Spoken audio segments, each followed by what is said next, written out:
바로 그 교회 안디옥, 바로 그 교회 안디옥이라는 제목으로 함께 말씀 나누도록 하겠습니다. 작년이 종교개혁 500주년 기념되는 해였습니다. 많은 행사들, 또 집회들, 또 연구조사들이 종교개혁 500주년을 맞아서 이루어졌지요. 제가 500주년을 맞아서 설문조사한 내용을 잠시 말씀을 드리려고 합니다. 약 1329명을 대상으로 주로 80% 이상의 청년들을 대상으로 설문조사를 했습니다. 한국 교회의 문제점은 무엇인가? 첫 번째로 교회 대형화에 있다. 16.3%가 대답을 했고요. 두 번째로 불투명한 재정 구조. 세 번째로 지나친 전도 활동. 네 번째로 과도한 교회 건축. 그 다음이 세습. 그 다음이 교회 내 계급 문제다. 그러면 가장 이상적인 교회는 어떤 교회인지 물어봤습니다. 그랬더니 작지만 건강한 교회 47.9%가 그렇게 조사에 답을 했습니다. 두 번째로 예배 분위기가 좋은 교회. 세 번째로 민주적 의사소통이 가능한 교회. 그 다음이 전도에 힘쓰는 교회. 교회의 가장 큰 문제점 중에 하나가 전도에 힘쓰는 것이라고 대답을 했는데, 반면에 또 가장 이상적인 교회의 모습은 전도에 힘쓰는 교회다, 이렇게 대답을 했지요. 우리 교우들은 이상적인 교회 하면 어떤 교회가 생각나십니까? 우리 갈보리 순복음교회가 이상적인 교회입니까? 아멘. 네, 할렐루야. 네. 어떤 교회가 가장 이상적인 교회일까요? 우리가 사도행전을 통해서 참된 교회, 본질적인 교회, 성도의 모습은 무엇인가를 계속해서 살펴보고 있습니다. 첫 번째, 크리스찬이라 불렸던, 그 이름을 불렸던 교회, 그 교회가 안디옥 교회이지요. 오늘 우리가 살펴볼 안디옥 교회, 그 교회는 사도행전을 세 부분으로 나눌 수 있는데요. 첫 번째 부분은 교회가 예루살렘 교회가 태동된 그 예루살렘 중심의 교회, 1장부터 7장이지요. 8장부터 12장은 예루살렘을 넘어서 유대와 사마리아 지역에 복음이 증거된, 그러니까 8장부터 12장까지 말씀입니다. 이제 13장부터 28장까지는 복음의 중심이 안디옥 교회로 와서 안디옥 교회가 전 세계에 복음을 증거하는 귀한 은혜의 역사들을 일으키지요. 오늘 그 안디옥 교회를 함께 살펴보고자 합니다.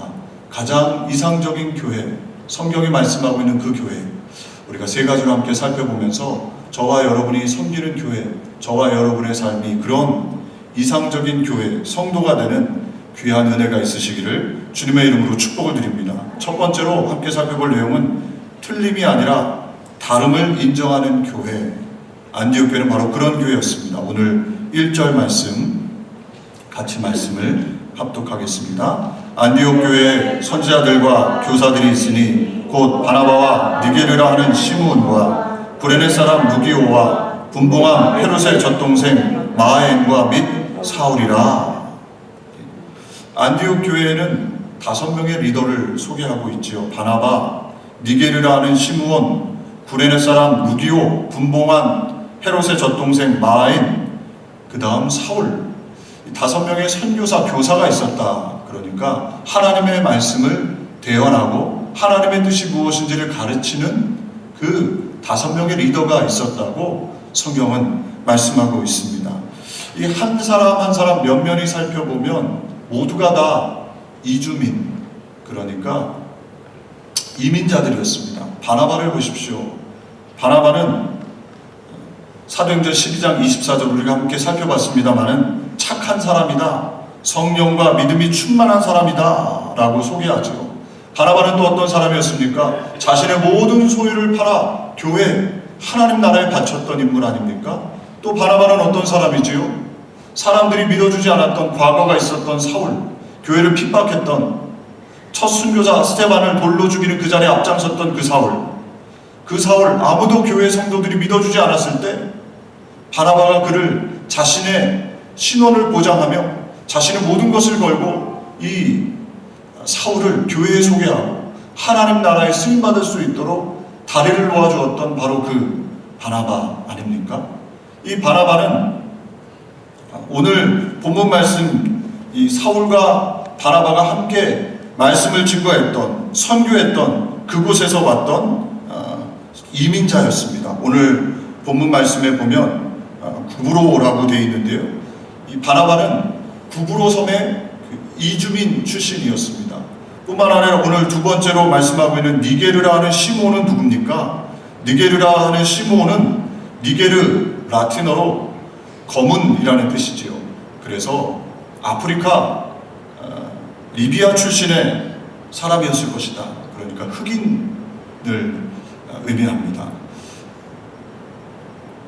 이 북아프리카 리비아에서 와서 예수님의 십자가를 대신 지고 골고다 언덕을 올라갔던 그 구레네 사람 시몬이었을 것이다. 성경은 그렇게 말씀하고 있지요. 또 세 번째로 구레네 사람 루기오를 말씀합니다. 루기오는 예루살렘 핍박 때 그 핍박을 피해서 안디옥 지역으로 옮겨와서 그 지역에서 복음을 전했던 하나님의 사람입니다. 또 네 번째로 분봉왕 헤롯의 젖동생 마에는 누굽니까? 젖동생이라 하면 무엇입니까? 함께 양육을 받았다라는 뜻이지요. 분봉왕 헤롯과 함께 양육을 받았던 왕족 출신의 사람이었습니다. 사울은 또 어떤 사람입니까? 우리가 알고 있는 것처럼 교회를 핍박했고 다소로 내려갔던 그 사울. 그러나 하나님께서 바나바를 통해서 불러내어 안디옥에서 바나바와 함께 교회를 섬겼던 그 사울 아닙니까? 각각 면면을 바라보면 같은 지역이거나 같은 출신, 같은 계급의 사람들이 전혀 아니었습니다. 왕족도 있고 흑인 출신도 있고 예루살렘 출신도 있고 섬 출신의 사람들도 있고 배움도 다르고 생각도 다르고 표현 방법도 다른 각각 다른 사람들 5명이 교회의 리더가 되었던 것이지요. 어떻게 이렇게 안디옥 교회는 전혀 다른 교회 리더들이 세워질 수 있었을까요? 타르코프스키의 영화 희생이라는 영화 혹시 보신 적 있으십니까? 이 영화 자체가 졸다 깨어도 끝나지 않는 영화, 이렇게 얘기할 수 있습니다. 보는 이로 하여금 엄청난 희생을 요구하는 영화, 제목대로 희생인데 이 영화를 보면은요, 아버지 알렉산더가 아들에게 들려주는 이야기, 희망의 이야기, 어떻게 이 땅에 희망이 다가오는가, 그 이야기가 참 인상적입니다. 이렇게 아버지가 얘기를 합니다. 아주 먼 옛날 한 수도원에 늙은 수도승이 살고 있었단다. 이름은 판페였지. 그는 죽은 나무 한 그루를 산에다 심었단다. 그리고 그의 제자 조안에게 말했지. 나무가 다시 살아날 때까지 매일같이 물을 주도록 해라. 어쨌든 조안은 매일 이른 아침 물통에 물을 담아 산에 올라가서 죽은 나무에 물을 주고 저녁이 되어서는 수도원으로 돌아오곤 했지. 그렇게 3년 동안 물을 주던 어느 날 그는 나무에 온통 꽃이 만발한 것을 발견했단다. 끝없이 노력하는 행동을 반복하면 늘 꾸준하게 의식과도 같이 그렇게 하면 세상은 변하게 될 거야. 전혀 다른 출신 성분의 5명의 사람이 한 공동체의 리더가 되었다. 하나됨, 이것은 이 수도승이, 젊은 조안이라는 수도승이 스승의 말을 듣고 죽어있는 나무에 매일같이 아침마다 가서 물을 주고 3년이라는 시간, 끝도 없이 반복되어지는 그 물을 주는 그 수고와 헌신과 같이 쉽게 이루어지는 하나됨, 조화, 연합이 아니지요. 그런 수고와 헌신이 있었기 때문에 이 안디옥 교회에도 전혀 다른 사람들이 하나 되어 함께 공동체를 이루고 하나님의 뜻을 이룰 수 있었던 것 아니겠습니까? 우리 한국인들은 특별히 이 틀림과 다름에 대해서 제대로 반응을 못하는 그런 모습이 많이 있습니다. 여행객이 사람에게 길을 물었습니다. 술을 좋아하는 사람에게 길을 물었지요. 그랬더니 술 좋아하는 사람이 이렇게 대답했습니다. 저쪽 코너 호프집이 있고 거기서 오른쪽으로 돌면 포장마차가 보여요. 거기서 300m 가면 목적지가 나옵니다. 길을 가던 여행객이 다시 한번 목회자에게 길을 물었습니다. 그랬더니 목회자가 이렇게 대답을 했습니다. 거기 지붕이 파란 교회를 지나서 100m 가면 2층에 교회가 있고 또 50m 가면 그 옆에 빨간색 지붕의 교회가 있어요. 그것을 지나면 목적지가 나옵니다. 두 사람이 틀린 대답을 한 것이 아니라 다른 대답을 했습니다. 둘 다 틀린 것이 아니라 맞지요. 전혀 다른 경험, 전혀 다른 생각, 전혀 다른 관심이 있기 때문에 보는 사물이 달라지고 말이 달라지는 것이지요. 하나님께서는 우리 모두를 각각 다르게 만들어 세우셨습니다. 공동체에 부르셨지요. 만드신 분은 하나님이십니다. 어떤 사람은 뜨거운 것을 좋아하고 어떤 사람은 찬 것을 좋아하고 하나님께서는 우리의 모양뿐만 아니라 우리의 성품도 각각 다르게 만들어 주셨습니다. 이 다름은 비판의 대상이 아니라 이해의 대상이 되어야 하지요. 그럴 수가 있어가 아니라 그럴 수도 있구나 라고 말을 해야 합니다. 그러나 설교하는 저도 이 다름에 대해서 쉽게 다름을 받아들이지 못하는 저의 모습을 봅니다. 우리 교우들은 어떻습니까? 우리 주변에 있는 가정에서, 일터에서, 교회에서 나와 다른 사람들, 틀린 것이 아니라 다른 생각을 갖고 다른 표현을 하고 다른 말을 하는 그런 사람들에 대해서 어떻게 반응하고 계십니까? 안디옥 교회는 전혀 다른 5명의 리더뿐만 아니라 수많은 다른 교우들이, 각지에서 온 다른 교우들이, 왕족도 있고 아프리카 출신도 있고 예루살렘에서 온 사람들도 있고 전혀 다른 종교, 전혀 다른 출신 배경을 통해서 왔지만 예수 그리스도로 말미암아 하나 된, 그리고 그 다름을 서로 용납하는 그런 교회였다는 것입니다. 다름을 인정하고 받아들이는 것은 결코 쉬운 것이 아닙니다. 우리가 이민 생활하면서 더 많이 깨닫게 되지요. 편하지 않고 익숙하지 않습니다. 그러나 물을 주는 심령으로 죽어있는 나무에 물을 계속 주었던 조한과 같이 매일매일 똑같이 우리가 하나님의 말씀 안에 서서 기도하고 용납하고 사랑하다 보면 그 안에 하나님께서 역사하셔서 결국에는 하나됨을, 다름을 용납하고 화합을 이루는 귀한 은혜의 역사가 일어나게 되는 줄로 믿습니다. 한국 사회는 오랫동안 남북으로 분단이 되어서 이념에 따라서 내 편, 그렇지 않으면 모두가 적이었습니다. 이분법적이죠. 그래서 저와 여러분은 어떻게 보면 더 많이 다름을 용납하지 못하는지도 모릅니다. 나와 다르면 적으로, 나와 다른 생각, 다른 표현을 하면 틀린 것으로 생각을 할 때가 너무나 많이 있습니다. 로마서 12장 4절 5절 이렇게 말씀합니다. 우리가 한 몸에 많은 지체를 가졌으나 모든 지체가 같은 기능을 가진 것이 아니니 이와 같이 우리 많은 사람이 그리스도 안에서 한 몸이 되어 서로 지체가 되었느니라. 아멘. 많은 지체를 가졌고 각 지체들마다 다 다르다는 것이죠. 그러나 그 지체가 연합되어서 한 몸을 이루고 있다는 것입니다. 안디옥 교회, 바로 그 이상적인 그 안디옥 교회는 다름을 서로 용납하며 함께 하나됨으로 나아갔던 교회였다는 것입니다. 그럴 때 그 안디옥 교회를 통해서 하나님께서 수많은 영혼들을 구원하는 하나님의 선교의 전초 기지로 삼으셨던 것이죠. 로마서 12장 10절도 말씀합니다. 우리 로마서 12장 10절 말씀 같이 합독하겠습니다. 형제를 사랑하여 서로 우애하고 존경하기를 서로 먼저 하며. 아멘. 존경하기를 어떻게 하라고요? 서로 먼저 하라. 저 사람이 먼저 나에게 인사하겠지가 아니라, 저 사람이 먼저 나에게 손 내밀지가 아니라 내가 먼저 서로 존경하며 사랑하며 이해하고 손 내밀고 인사하고 인정할 때 우리 안에 하나됨, 우리 안에 하나님의 역사가 이루어지게 된다는 것이지요.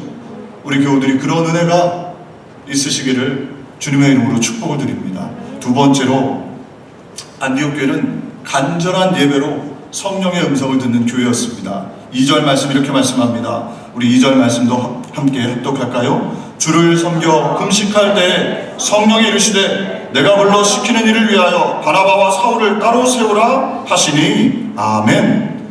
여기서 주를 섬긴다는 말은 예배를 드린다는 것입니다. 세번역 성경에는 주를 예배하며 금식하고 있을 때 이렇게 말씀합니다. 그러니까 주를 섬겨 금식한다는 것은 주님을 위하여 예배하며 그 하나님을 위하여 금식하며 나아갔다는 것이지요. 왜 금식을 했겠습니까? 간절한 마음 아니겠습니까? 성령의 음성을 듣고 하나님의 음성을 듣고 그 음성 앞에 순종하기 위해서 안디옥 교회는 하나님 앞에 예배를 드리며 금식을 하며 간절하게 나아갔던 것이지요. 그 안디옥 교회에 하나님께서 그들의 마음을 보시고 성령으로 말씀해 주신 것입니다. 성령이 이르시되 내가 불러 시키는 일을 위하여 바나바와 사울을 따로 세우라 하시니 아멘. 성령의 음성을 듣기 위해서 우리 교우들, 저와 여러분 무엇을 해야 될까요? 하나님의 음성을 들을 때 금도 내 것이요 은도 내 것이라 말씀하신 하나님, 모든 천지 만물을 주장하시고 인도하시는 그 하나님, 그 하나님의 음성을 듣기 위해서 안디옥 교회는 예배로 금식으로 나아갔던 것이지요. 우리 교우들도 그런 은혜가 있으시기를 주님의 이름으로 축복을 드립니다. 요한복음 4장 23절 말씀합니다. 아버지께 참되게 예배하는 자들은 영과 진리로 예배할 때가 오나니 곧 이때라. 아버지께서는 자기에게 이렇게 예배하는 자들을 찾으시느니라. 아멘. 우리 하나님 아버지가 찾으시는 사람은 누구냐? 하나님을 예배하는 자들입니다. 저와 여러분이 오늘 이렇게 예배를 드릴 때 우리 하나님께서 오셔서 간절한 마음으로 하나님 앞에 마음문을 열고 나아갈 때 우리 안에 성령으로 임재하셔서 성령의 음성을 들려주시고 그 음성에 순종하며 살 수 있도록 우리를 인도해 주시는 줄로 믿습니다. 예배는 가장 높은 형태의 사랑이다 이렇게 표현합니다. 하나님을 사랑한다. 그러면 어떻게 해야 되느냐? 하나님 앞에 예배를 드려야 합니다. 주일 예배뿐만 아니라 저와 여러분의 삶의 자리가 예배가 되어야죠. 주님이 말씀하신 말씀들을 기억하며 하루하루 주일날 들은 말씀들을 기억하며 주중의 삶이 그 말씀에 순종해야지고, 그리고 하나님 앞에 예배로 더욱더 더 깊이 나아갈 때 저와 여러분의 삶에 하나님께서 계속해서 말씀해 주시고 그 말씀을 쫓아 나아갈 때 쉴만한 물과 푸른 초장으로 인도함을 받게 되는 줄로 믿습니다. 오늘은 대부분의 한국 교회들이 추수감사주일로 지키는 날 아닙니까? 이 추수감사절의 유래는 우리가 잘 알고 있는 것처럼 구약시대 맥주감사절입니다. 맥주절은 5월부터 6월 중순까지의 기간이지요. 밀수확이 끝난 다음에 가장 좋은 밀로 하나님 앞에 예배를 올려드렸던 그날이 바로 맥주감사절입니다.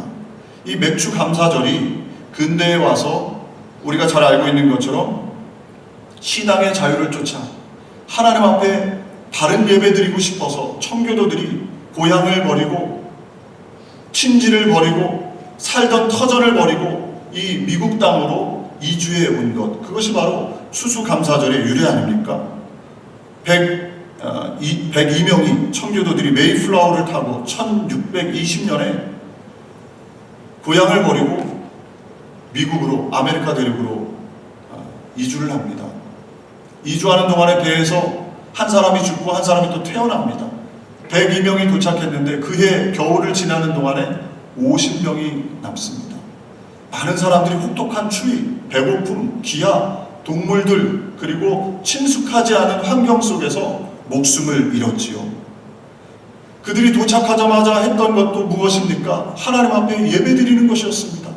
예배를 드리고 싶어서, 다른 예배를 드리고 싶어서 그들은 고향을 버리고 낮고 낯선 땅으로 와서 어려운 환경 속에서도 그 환경을 이겨내며 하나님 앞에 예배로 나아갔던 것이지요. 엄동설한 황무지에서 살아남은 그들은 신앙의 자유를 허락하신 하나님, 이 아메리카 대륙에 무사히 도착하도록 만들어주신 그 하나님 앞에 감사의 예배를 드렸습니다. 추수한 첫 곡식, 채소, 가장 좋은 것 가지고 주님 앞에 예배를 드렸지요. 오늘도 참 감사한 것이 우리 교우들이 마음을 모아서 이 앞에 과일을 또 쌀을 이렇게 가져다 주셨는데요.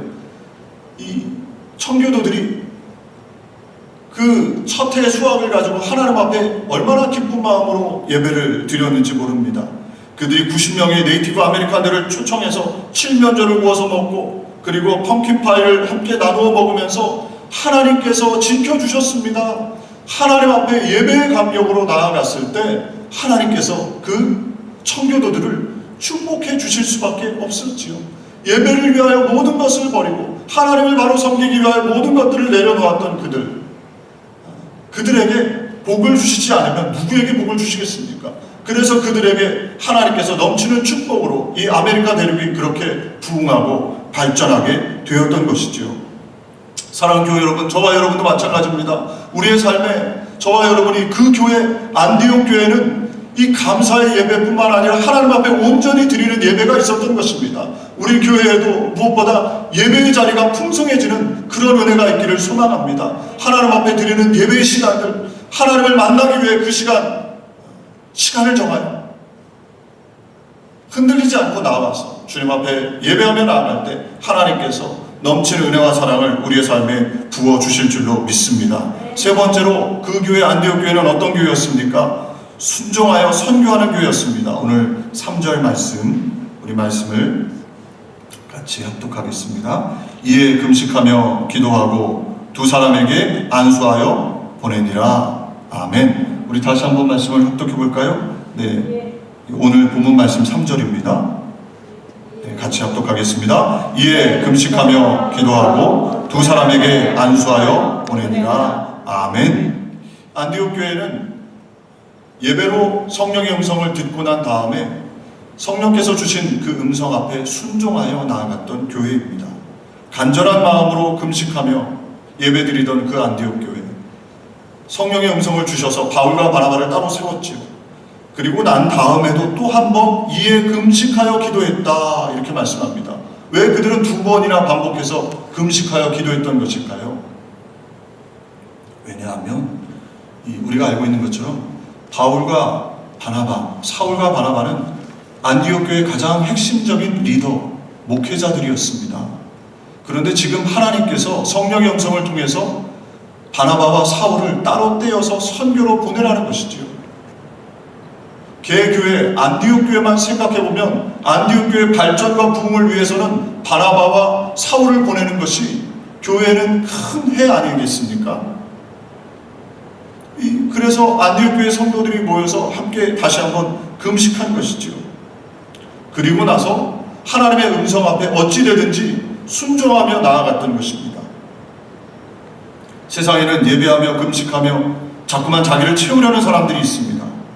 그러나 이 안디옥 교회는 하나님께서 말씀해 주셨을 때 그 말씀 앞에 순종하여 자기를 비우는 그런 비움이 있었던 것이죠. 순종은 무엇입니까? 자신을 비워내는 것 아닙니까? 하나님께서 저와 여러분에게 원하시는 것이 무엇일까요? 선교하는 것, 순종하는 것, 이것은 내 것을 채우는 것이 아닙니다. 나를 비워내는 것이죠. 신앙생활은 무엇일까요? 신앙생활은 계속해서 비움 아닙니까? 나를 비울 때 하나님의 은혜가 채워지는 것. 이 주일도 왜 바쁘고 해야 될 일도 많고 그런데 주일 성수를 합니까? 왜냐하면 안식일 주일을 통해서 거룩한 회막을, 거룩한 하나님의 만남의 시간을 통해 하나님의 것을 채우는 것이죠. 나의 일상적인 것들을 비워내고 하나님을 바라보며 그렇게 나아갈 때 하나님께서 하늘의 것들로 채워주시는 날이 주일. 그 주일을 섬기며 나아갈 때 하나님께서 우리의 삶을 붙잡아 주시는 것이죠.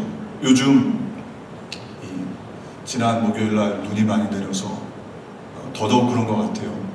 제가 교회에 오는 길에 저는 208 그 도로를 타는데요. 참 아름답습니다. 길을 타고 쭉 보면 저희 집이 외인이라 208을 타고 쭉 이렇게 이스 방면으로 오면 나무들이 정말 단풍이 많이 들었어요. 그런데 지금 단풍이 많이 이렇게 떨어졌죠. 이 떨어지면 그 나무들을 바라보면서 쓸쓸한 생각도 있지만 한편으로는 고마운 생각도 있지요. 그 떨어진 나뭇잎들이 있기 때문에 내년 봄에는 새롭게 또 아름다운 나뭇잎들이 또 꽃이 열매가 피어지는 것이죠. 비워져야 합니다. 사랑하는 교회 여러분, 우리 안디옥 교회, 바로 그 교회는 성령의 음성을 듣자 가장 중요하고 어떻게 보면 핵심적인 일꾼 바나바와 사울을 비워내는 그런 은혜를 누렸던 것입니다. 우리 사랑하는 교우들도 하나님 앞에 기도하며 나아갈 때 하나님께서 말씀하시는 그 말씀 앞에 내 것을 비워낼 수 있는, 순종할 수 있는 그런 하나님의 사람들 되시기를 주님의 이름으로 축복을 드립니다. 이 바나바와 사울이 파송을 받고 어디로 갔습니까? 오늘 말씀해 보면 구브로 섬으로 갑니다. 배를 타고 바나바의 고향이었던 구브로 섬에 바보라는 곳에 이릅니다. 그곳에 이르러서 복음을 전파하지요. 거짓 선지자 마술사였던 바에수가 복음을 증거하는 것을 방해합니다. 그때 사울이 성령 충만하여 그 거짓 선지자 바에수를 꾸짖지요. 그랬더니 그 바에수가 맹인이 되고 서기오 바울 총독이 복음을 듣고 변화되는 복음의 역사, 복음 증거의 선교의 역사가 왕성히 일어나기 시작하게 된 것입니다. 그리고 나서 그들이 가는 곳마다 에베소 교회, 빌립보 교회, 골로새 교회, 고린도 교회, 데살로니가 교회 많은 교회들이 세워지고 복음이 왕성하게 증거가 된 것이지요. 제가 목회를 하면서 선교를 하다 보면 종종 듣는 질문이 있습니다. 목사님, 선교를 해서 우리 교회에 유익이 되는 것이 무엇입니까? 선교사님들을 도와줘서 우리 교회에 어떤 유익이 있습니까? 교회를 염려해서 걱정해서 하시는 말씀이지요. 이해가 됩니다. 그러나 저와 여러분 잊지 말아야 합니다. 선교는 비워내는 것이죠. 선교는 희생입니다. 우리 하나님께서 가장 큰 희생을 하셨습니다. 독생자 예수 그리스도를 죄인인 저와 여러분을 향해 보내주신 것이죠. 그것보다 더 큰 희생은 없습니다. 선교는 그 예수 그리스도, 예수님이 이 땅에 오셔서 명령하신 명령대로 순종하여 헌신하며 비워내는 것, 그것이 바로 선교이지요. 저는 참 감사한 것이요. 제가 러브 뉴저지 때도 말씀을 드렸습니다만 제가 저희 교회에서 목회하는 것이 굉장히 감사한 것이 무엇보다 우리 교회가 크지 않은 교회지만 아프리카 케냐의 김종호 선교사님, 또 네팔의 윤유한 선교사님, 이 두 분을 꾸준히 매달 큰 금액은 아닙니다만 금액을 300불씩 이렇게 두 교회를 각각 보낼 수 있고 후원할 수 있고 그것이 제가 참으로 감사한 마음이 듭니다. 우리 사랑하는 교우들, 이 일에 더욱더 우리가 동참하길 원합니다. 하나님의 복음 증거하는 일, 우리에게는 큰 이익이 없다 할지라도 우리 개교회를 볼 때에는 어떻게 보면 비워내는 것이 힘든 일일지 모르지만 그렇게 하나님 앞에 순종하며 나아갈 때, 주님이 가신 그 길대로 나아갈 때 하나님께서 저와 여러분의 삶에 넘치는 은혜와 사랑을 부어주실 줄로 믿습니다. 말씀 뵙겠습니다. 사랑하는 교회 여러분, 바로 그 교회 안디옥, 그 교회는 어떤 교회였습니까? 틀림이 아니라 다름을 인정하고 이 다름을 서로 누리면서 서로 교우들 간에 사랑하고 리더십들 간에 서로 사랑하며 하나님을 향해 나아갔을 때 안디옥 교회를 통해서 하나님께서는 수많은 영혼들을 구원해 내신 것이죠. 예배의 중심이 되어서 간절한 예배로 금식하며 하나님을 섬기는 안디옥 교회, 그 교회에 성령께서 말씀해 주신 것은 너무나 당연하죠. 그 말씀 앞에 순종하여 자신을 비워내고 바나바와 사울을 선교사로 보내는 그 안디옥 교회, 그 안디옥 교회가 결국에는 말씀드린 것처럼 13장부터 28장까지 가장 교회의 복음 증거의 핵심이 되어서 수많은 영혼을 구원해낸 것입니다. 우리 교회도 그런 교회가 되길 원합니다. 우리 교회가 무엇보다 다름을 인정하고 서로 용납하고 예배에 집중하여 간절하게 나아가 성령의 음성을 듣고 우리를 비워낼 수 있는, 선교할 수 있는 그런 교회가 될 때 저와 여러분을 통해서 하나님께서 영광 받으시고 수많은 영혼들이 우리를 통해 구원되는 귀한 역사가 있게 될 줄로 믿습니다. 그렇게 되시기를 주님의 이름으로 축복을 드립니다. 기도하겠습니다. 좋으신 하나님, 바로 그 교회 안디옥, 주님, 우리 갈보리 순복음교회가 그런 교회가 되기를 소망합니다. 다름을 인정하고 용납할 수 있는, 먼저 존경하며 사랑할 수 있는, 손 내밀 수 있는 교우들이 다 될 수 있도록 주께서 인도해 주옵소서. 주님, 매일같이 죽어있는 나무에 물을 붓는 것 같이 다름을 인정하는 것, 하나 되는 것이 쉽지 않은 길임을 깨닫게 됩니다. 주님, 그러나 끝까지 물을 주며 꽃이 피어질 때까지 인내하며 기도할 수 있는 하나님의 사람들 되게 해 주옵소서. 주님, 우리 교회가 안디옥 교회가 같이 간절한 마음으로 주님을 예배하는 교회가 되길 원합니다. 성령의 음성을 듣는 교회가 되길 원합니다. 선교하여 수많은 영혼들을 구원하는 교회가 되길 원합니다. 주님께서 붙잡아 주시고 그렇게 교회를 사용하여 주옵소서. 우리 교우들 간에 그런 귀한 마음을 허락해 주옵소서. 예수님의 이름으로 기도 올리옵나이다. 아멘. 우리 오늘 말씀을 생각하면서 함께 기도하겠습니다. 또 오늘 추수감사 주일인데요.